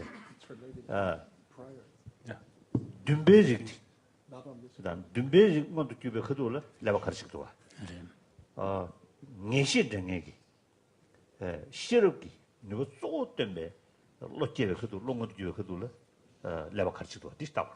So another distinction that needs to be explored and studied at the brain level is between two primarily different states of mind. One is more affectively oriented, which takes the form of, for example, like an aspiration, yearning, and so on. Then there is the other, which is more cognitively oriented, which may involve more of use of an intelligence, reasoning. And so at the brain level, it would be interesting to see how they're expressed differently. Liz would probably be able to say more on that. Yeah, thank you. I mean, we will talk about this some tomorrow, but I think it's actually a very complex interaction. So it's not the case that there's sort of one emotional brain and one cognitive brain. They actually interact at almost every level of analyses. It is the case that sometimes our choices are driven more by our affect and other times more by our reason. And we can certainly have control over that. So we can use executive functions to diminish our emotional responses and come with a different solution to a problem. But it's not so discrete as to say that there's one way of one thing driving a choice, which is emotion, or another thing, which is a reason. Because of course, one of the primary functions of emotion is to help give something value, to let you know the right choice to make. So that's actually an important part of your reasoning process to consider that as well. 레벨강에 야 남이 세부 싶죠 말했을 간서는 emotion 다 듬베릭다 근데 emotion 그랬다 cognitive technique이야 용백을에 편전 뜻없이 레벨강 요레스 이내 지다야 롭스고 돈에 그 남주 때대가가 요레스 배나 미주 내가 간다까지 다주를 제배나 다주 제야 돼서 남주 배주진 다주 제봤다 그도 돼 저로 가르쳐 주면 디베주진 emotion 그 돈에 decision 램바다 reason which better decision lemon you put kebayor wa the decision kan le malenti so emotion ku chon chindo reasoning chol chindo the level ton robs tatu yores tatu gor de ton ya emotion ku chos mando ya namjo so beje cheje ya domsem cheje emotion ki chon do ne the ine emotion de chidaya mucho namjo che namjo beje tambegi 차시 공 주고 여기서 간다는 수술이야. 내 마다다 내가 돈에 소화지 되게 그래서 나오. 맛이 사니까 연구면 줘서. If may, Yeah, short. This is a different topic. Your Holiness, your comments for suggestions to look at individual differences in laxity or excitation was of great interest to those of us doing this kind of work. One issue is how to operationalize that, how to do that practically. Do you know of behavioral signs of laxity and excitation? kunzu experiment design chegurwa the design che da pendral the chinggoda chingwana go bani bude lugu namju lunga ga namju go How do you tell? imji tangtoye yorbes 르르서 샤요 nas da ke de shidan da de 다 유르부 지도 시베 있는 직신 샤 요러메로 심즈베 다스 거들이 샤도와 다 전부도 샤 메리 있네 데 친구 쭉 칠을 로뇽만 하고 메로 nas 가고래 nas 가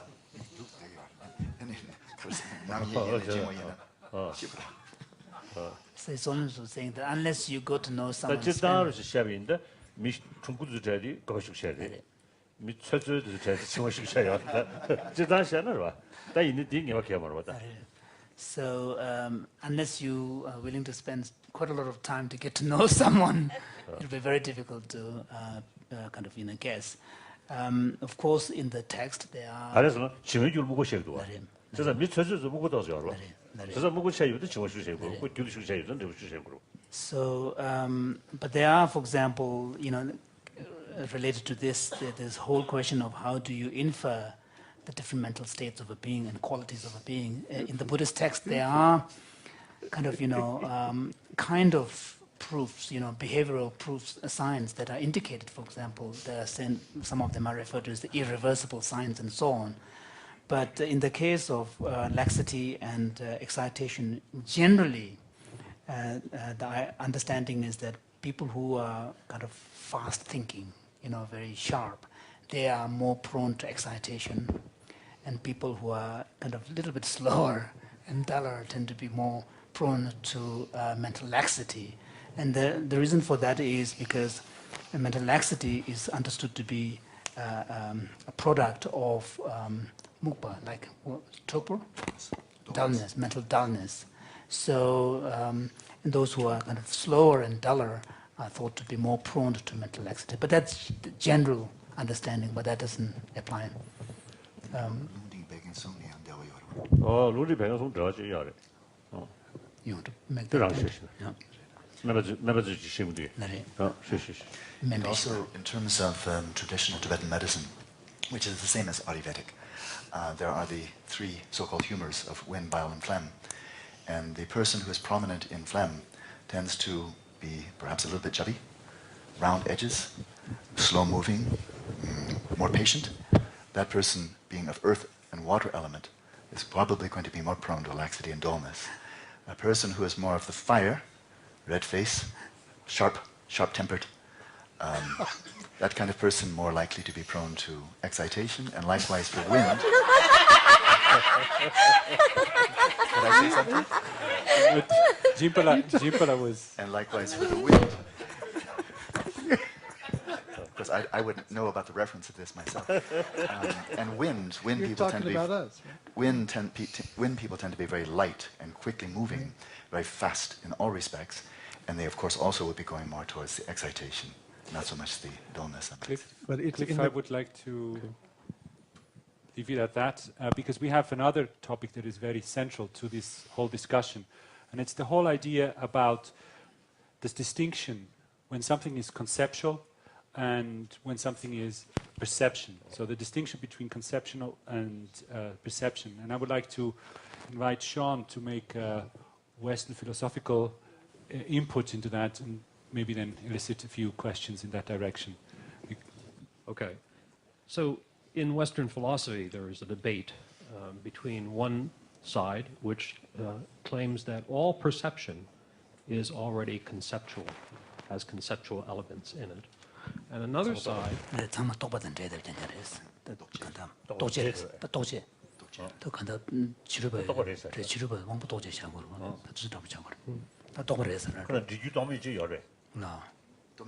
제베리스는 디지털미지 여러. 이 말이 근데 똑바로 And on the other side, it's a claim that there is in perception the possibility of a perception that is non-conceptual. And so on the side of the non-conceptual, the argument is that conceptual knowledge always involves language. But of course, on the other side, the claim is conceptual knowledge does not necessarily involve language. And it's about drawing the map of the mind, as we heard about yesterday. Is there a way to draw a line between perception or some kind of non-conceptual experience on the one side and more conceptual experience?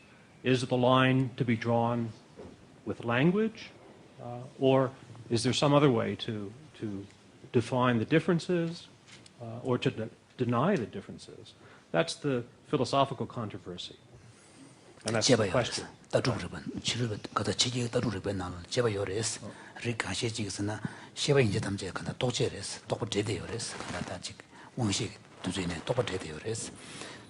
아니 조질이야 다 쉐바 인제 좀 똑바 인고 말 그래서 똑바 인발라 아니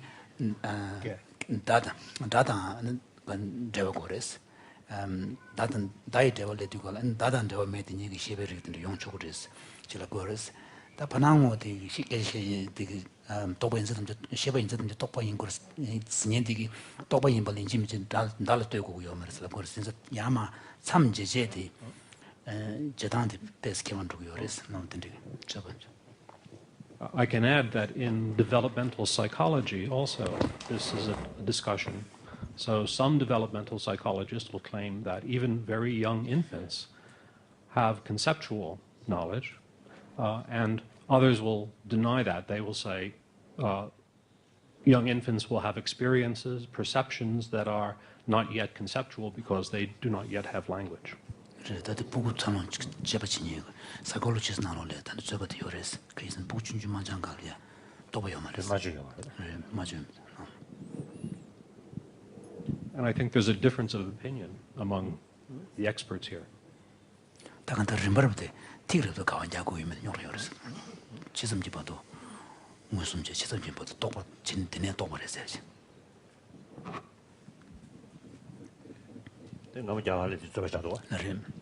Even in ancient India, among the philosophers, between the Buddhist and the non-Buddhist, and among the non-Buddhist, there's been a lot of debate on whether the sensory perceptions are through and through conceptual or not.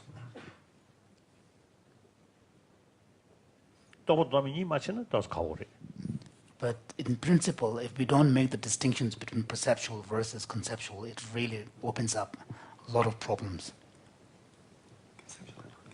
나는 냠는 그래 통도 유주전신 만지비체니 그걸 다다 통되지 누가 개발자 통이 소셜 누가 돼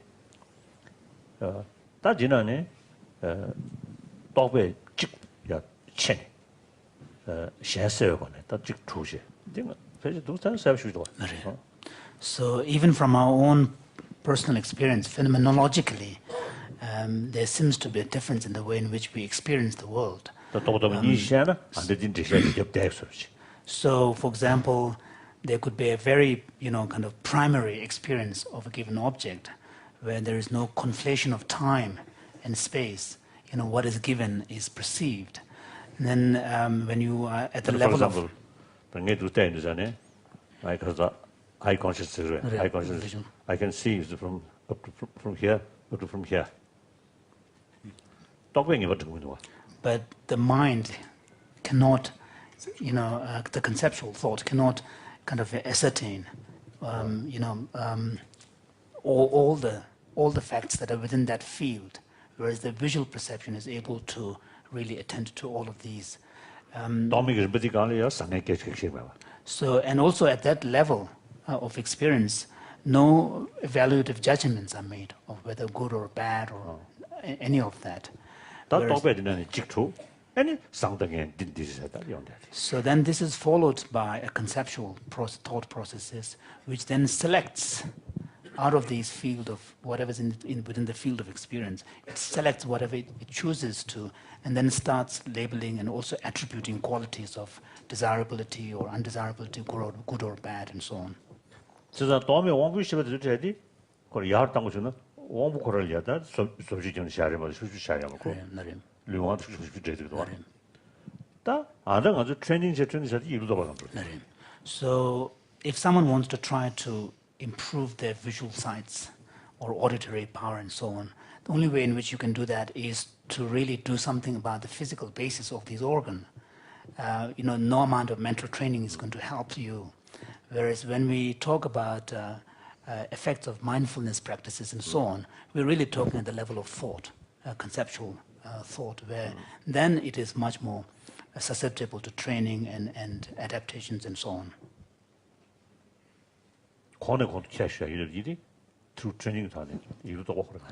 So where there are scope for improvement and perfections and so on, through meditation, this is really at the level of conceptual thought. Emotions So many of the emotions will also, when we talk about emotions, it will belong in that category of mental consciousness or mental cognition. 야 또베리 야 그걸 갈갈이야 되는 지라고 지가 아니야 그래베 가서 그래 굶지기 타네 영화로 사람 태어나서네 그 유태를 좀 잘. So and then even though initially one may have a conceptual thought in relation to a particular object, but through constant familiarity and cultivation of that familiarity, it is conceivable that that thought may culminate into a more non-conceptual experience of that object. 가서 어디 가면 좋아? 소사시 가면 좋아. 네. 그래서 시베장 장배 말이야. 다래 소한테 시발. 소 왕스도 왕부서 왕 거를 좀 명한. 그런데서 류크 차시지다. 대단한데 왜 샘 차시지. 니고지 지그레스 간전에 샘디게 간다. 엘라이브로 봐. 엘라이브 연구에 좀 센데 고 그냥 소공 보스지. 시발을 때 샘디 소. 가리마. 엘라이브로 봐. 고 소. 소신부 인자. 저상한테 가서 뭐 저런 자들이 소한테 체인 전화 시작하는 거서 딱다 공부하라 딱다로 될 거. 공부를 잘 해. 시험 말이야. 그 소신 나와. So yesterday Rupert, in your presentation, there was the discussion of the 7 omnipresent factors from the Theravada point of view, and one of which was the life force or life faculty, Jivindriya, so on. So in the Abhidhamma Kosha understanding, it's a physical faculty, and it's seen as the basis of warmth and life. Warmth and consciousness. So His Holiness is wondering whether you can explain a bit more why in the Theravada understanding it's been identified also as a mental factor.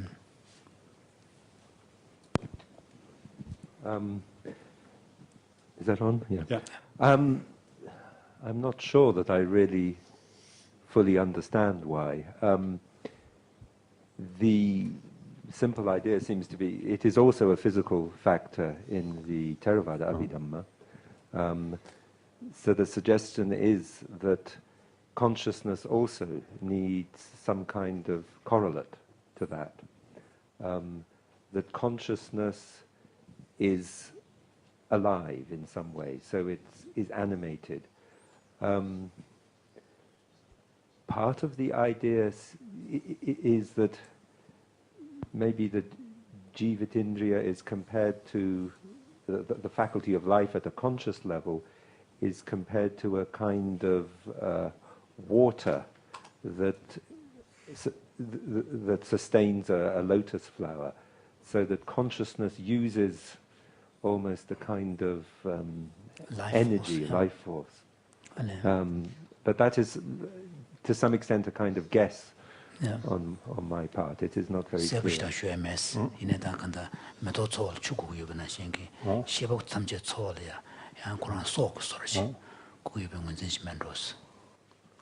Life force. 두고 내만 타고 남시 거의 대기 도시니 내만 타고 야도 이디 가래 이완샤바. 이완샤브. 이 원부 비좀 저거래. 지금 마시 왕보스라 되고 잡지 보시죠. 가. 왕보스라 돼. 원반남다 잡지 보시죠.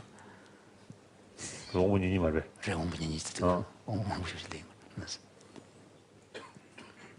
So His Holiness is wondering whether there is some connection between, for example, in the Abhidhamma, there is a whole list of indriyas, faculties. And in fact, the sixth mental consciousness is thought to be also a faculty, a mental faculty. 원신 가운데 숙제 공부 지역체, 숙제 당한 공부 지역체. 다 이디 콜라 이완서 다 이완 가르쳐는 조금 대마다 많아지게 돼 있어요. So, for example, like for the five sensory, consciousness, there are the five sensory faculties which are their basis, and for the sixth mental consciousness, then what is the faculty? And the faculty is the mental faculty, and the mental faculty is identified as the immediately preceding mental state as the mental faculty. So His Holiness is wondering. So the term indriya or faculty has been applied to that. Yeah. Yes. To jivita, jivitindriya. 저 사람도 수학 공부 시작을 제가 시작을 주시야. 저 가서 공부를 시작하는 리뷰에서 주셔야 돼. 그래. 그 자세롭지. 거의. 그 야롭지. 그거 버리지도 그 도매직으로 하면 돼. So it seems that in that way of thinking, then the life faculty, the material correlate seems to have a partner in the mental domain. Yeah. And did you want to make a statement to that, or? Yeah, I think from the psychological perspective. Sorry? Yeah, it's on. It's on. It's quite hard to make a dichotomy. It really depends what you mean by conceptual. For example, if what you mean is categorization, deciding that's a cat, that's a dog, then I think it's very hard to say that we become conscious at any stage without having that information available to awareness. The only way in which you might get that is if you're attending to something else. But provided that you're attending to, say, a picture of a cat, it's almost, it's impossible to access any percept without also the knowledge that it's a cat. Another problem from the psychological point of view is that the visual system is very complex. There are two different pathways, for example, one going through the dorsal route and one the ventral route, doing different things with different information, as I showed some examples yesterday. So, which one are we talking about when we try and draw a line?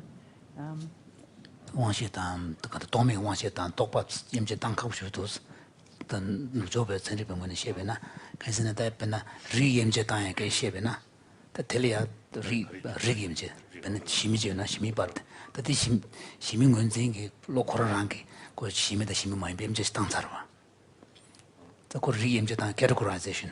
Category pecho chesabe shugute chojin jena to bolle go yebe sarchi. Ta pena shimi tome mishe degi ko di shimire samsam masamin shimi ngunjin che tugo ba. Shimi ngunjin che tuye degi shimi da shimi mayimbe la. Re. Ta di del tokpores labena. Ane peche wangshi tokpo mayimbe zane sha kabure sha skenzena. Ta leba korang to ne chen du kal pena wangshi jawa chebe kable.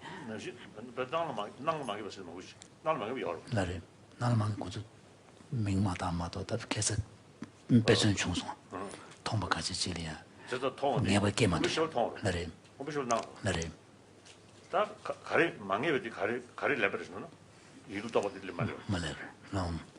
So what would you in that case in Buddhist epistemology we speak about certain types of perceptual experiences where you perceive something but you're not able to ascertain it. So for example, in the Tibetan epistemological texts, there is a taxonomy of 7 mental states, and one of which is referred to as a perception that perceives without being able to lead to any ascertainment. So I think the kind of examples that you gave yesterday. When you're not attending, maybe that can happen. Otherwise, somebody used the example of listening to a foreign language. When I'm listening to you speaking in Tibetan, I can't categorize it, I can't understand it. But if you were speaking in English, I can't help understanding it. And the first level at which I become conscious includes the interpretation. If I'm listening to somebody else, if Mathieu were talking to me, then it would become, the English would become like Tibetan. I probably wouldn't consciously understand it, although my brain might distinguish that it was English rather than Tibetan.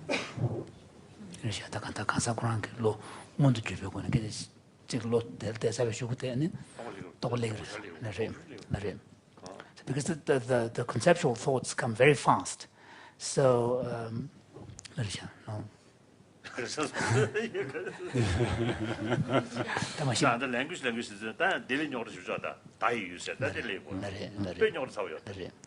so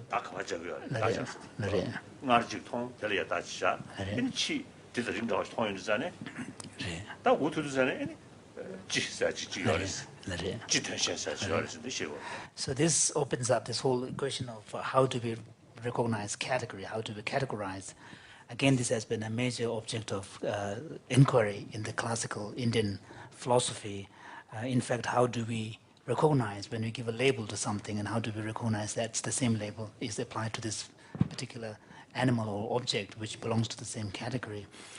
Some philosophers have been forced to therefore postulate something called some kind of universal that is independent of the particulars, that all the kind of universals, it's generic idea or universal, that all the particulars participate in and somehow, instantiate this.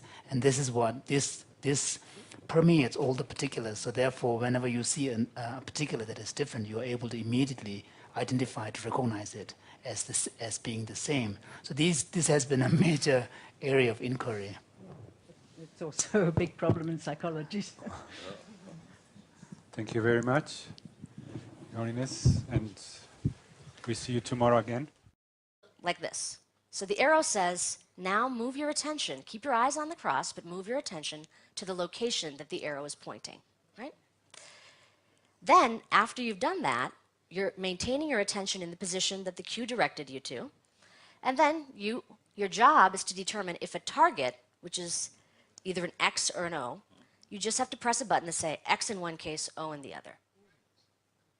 And that's the experiment. So how is this useful in understanding orienting? Well, we can manipulate different aspects, different relationships between where the target appears and where I'm asking you to direct your attention to figure out the different components of the system. That's just what I'm describing here. So this is the same set of slides, just now in the order that the subject might experience it. You see the two boxes, you get ready, keep your eyes gently on the fixation cross, you move your attention to the direction of the arrow, you actually engage your attention at that position, and then you wait for the target to appear and then respond. Now that's a condition in which I have appropriately directed you to the location that the target will appear at. Right? So you move your attention and the target actually appears there. But we also have conditions in which we don't do that. So I would ask you to move your attention to a location. You trust that the arrow is correct, and I organize the probability so that in most cases it is correct. You engage your attention there, but now, because the X did not appear there, there's two other processes that you need to engage in. Well, that you have to perform. You have to disengage your attention and actually move it to the location. So these types of very simple, but I would argue in many ways elegant experiments allow us to decompose attentional orienting into the sub-processes of engagement, movement, disengagement. And in the studies that people have done using these different tasks, we find that there's very specific patterns of responses that we see that give us a good idea of if they're properly doing the task or not. So when the arrow is actually correctly directing you to the location of the X, we just call that a validly cued target. So that's when you were validly allowed to go to the location and the target appears. And then when it doesn't, we describe that as an invalidly cued target. And what we see, which is very interesting and a good signature for us,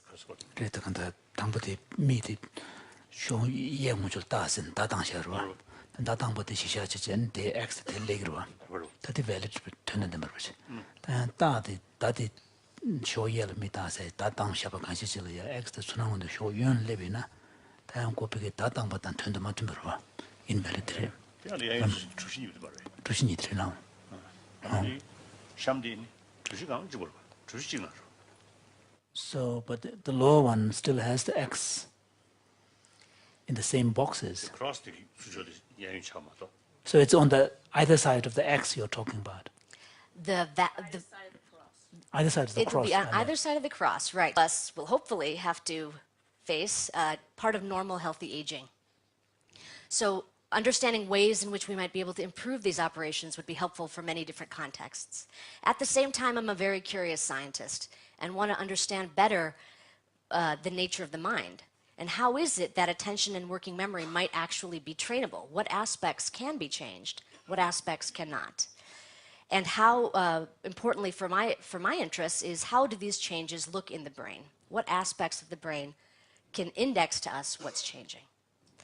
So I have been, in establishing the hypotheses I want to test, looking at two main sources of information. One is the growing literature on training techniques in novices like mindfulness-based stress reduction, and the other is the classical texts and classical information we have from Buddhist science.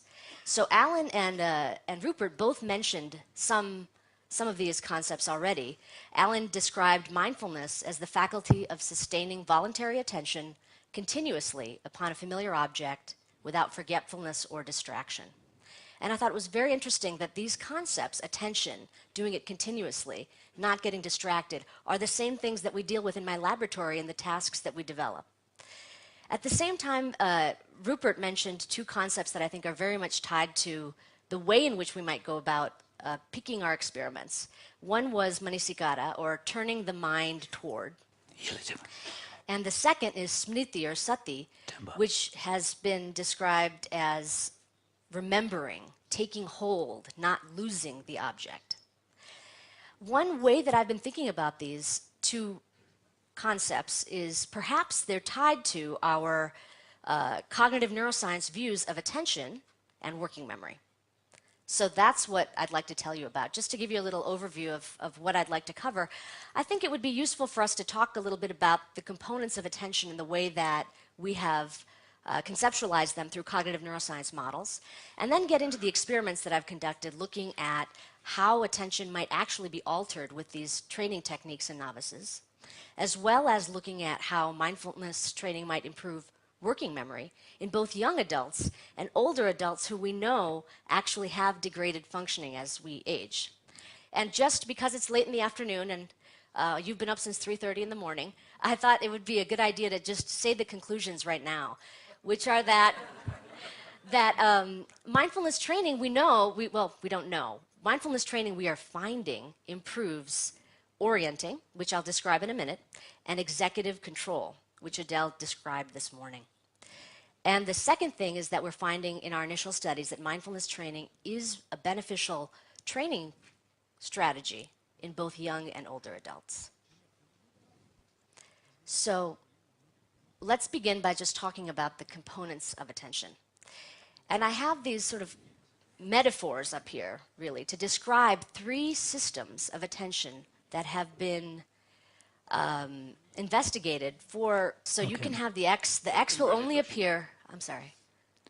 So how would that be invalid? Because the arrow is only pointing to the box. Okay. Well, what? Okay. So, well, the boxes are just indicating the two potential locations that the target could appear at, only on the right or only on the left. When you get the arrow, you move your attention to the one potential location. The target appears there, that's a valid target. When you move your attention to one location and the target doesn't appear there, that's an invalid. And across all the different trials, we might have it pointing left or right, have the X or an O appear, and we mix them all up. So that's what I'm describing as invalid. You get the arrow points you to a direction, leads you to a location, but then the target doesn't appear there. So in that case, you have to disengage your attention from where you had engaged it, led by the cue, and move it to the location of the where you actually see this flash to determine if it's an X or an O. Okay? And in that sense, what you're doing is essentially preparing your mind or turning your mind toward the location that the arrow directs you to.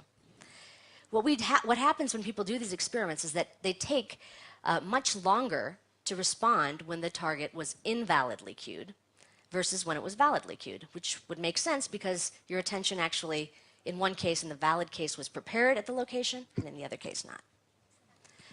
So this is just a way to describe how we index the orienting system. And as I said before, these components of engage, disengage, move have been studied quite a lot in functional imaging studies to determine what the neural circuitry is that supports these individual operations. And in addition to finding that there's specific regions that get activated, we find that if patients have damage in these particular regions, they have difficulty with those things. So, for example, people that have damage to the parietal cortex, this temporal parietal junction and other regions, have difficulty with disengaging. So if they move to a location that the arrow guides them to, they can never take their attention away to move it to the correct position when the target appears.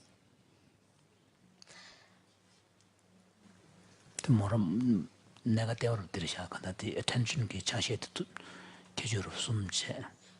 단 레레야 낭생기야. 기주민라만 보여서 배나 로유를 줘봐다. 내내 추 보고 요보다. 보여주고니 미국 신다실 떼고 요. 근데 뭐야스게 열베들이. 미국의 예전은 뭐 텔레비전 로고 예로. 미국 수도 세는 술래고. 술래고. 다가다 이는 다당사티 대용 것도 제로. 다데 ang사지 다디제스 대치 대위원자. So really we are talking about the engagement of attention at the level of thought, because at the perceptual level, you know, everything is being seen, what is in front of you. So this, because even whether it is cueing, the cues on the right side or left side, wherever the X appears. Many years within the cognitive neuroscience literature. And we've already heard from Anne and from Dave Meyer about aspects, and Adele about aspects of these. But I want to just try to tie it all together, at least in the way that I've been thinking about it. So one important aspect of attention we can think of as similar to a flashlight, that it shines on the particular object, or even concept if we shine it within our minds, that we find to be most relevant in the moment. And it has many features that we could consider to be similar. It can be sharp, it can be broad. And the thing about it is that you can shine it on many different kinds of information, whether that's concepts, sensory experiences, memories, or emotions. So the flashlight can be used for many things. Another aspect of attention is described by this cartoon man, which is really a juggler, that has many things up in the air that the juggler is trying to manage. executive control 당선진이디 배는 매직 자라만 보시부지 대비리야 라바 냐고 되고 상만 냐도 되고 직가신 남는 유지 대지로 주도해르지.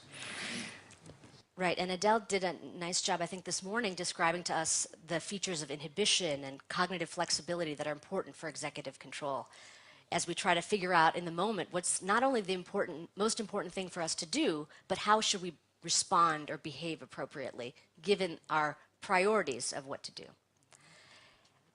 And the final system of attention that I'll describe is called the alerting system, which is really like thinking about keeping the attention in a readied state, like a flashing yellow light, where we don't know exactly what the relevant thing is that we should be attending to, but we know that we need to have ready access, immediate access of our attention in any moment.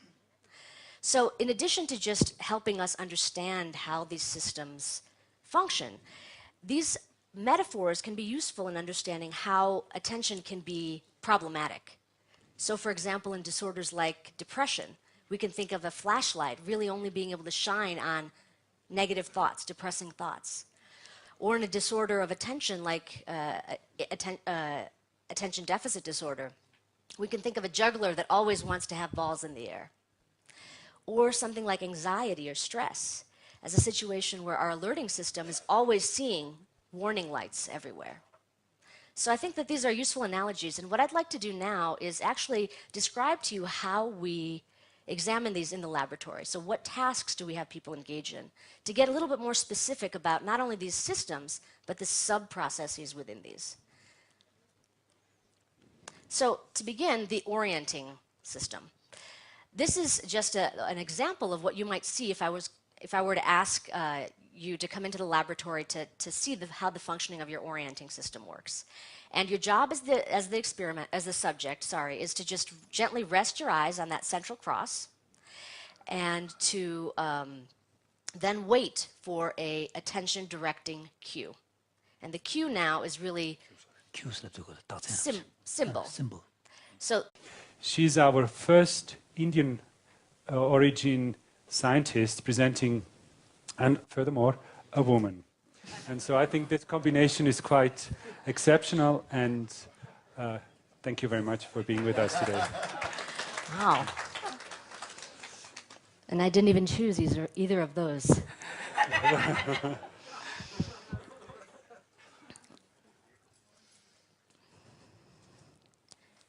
Hello, Your Holiness. It's a great joy to be here, and in fact, in many ways, a dream come true to be presenting this research to you in the country I was born in. What I'd like to share with you today is the work that we have been doing in my laboratory, investigating attention, and in particular, how training using mindfulness-based techniques might actually change attention. We have been studying this in people that really rely on their attention quite a bit. These are medical and nursing students who are experiencing a lot of stress, but at the same time really need to make sure that they don't have any attentional lapses. If they do, it could be very difficult.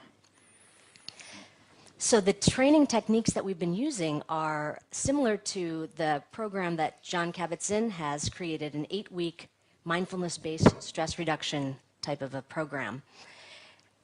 You want to adjust the mic? Yeah.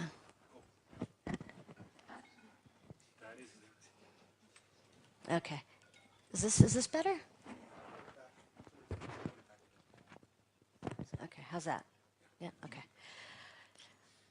And so what I'd like to share with you today are some of those results. But I wanted to say at the outset that I have, in the work that I do and the background that I have, chosen to emphasize attention and working memory as the two main things I'm going to be investigating. But I want to make clear that that in no way is trying to say that those are the only qualities that are actually changing as a function of this training. So I wanted to just say that from the beginning.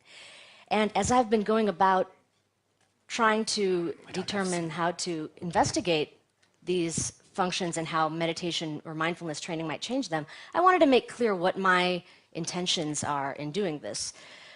Part of it is really to address a big, important part of being a human being, which is how can we work to improve the well-being of our fellow humans and reduce suffering. And it ends up that attention and working memory are both very easily degraded. They're very fragile capacities. They are degraded when we have emotional disturbances, when we have disease states like ADHD, which was mentioned by Adele earlier today, when we're under stress. Attention, working memory.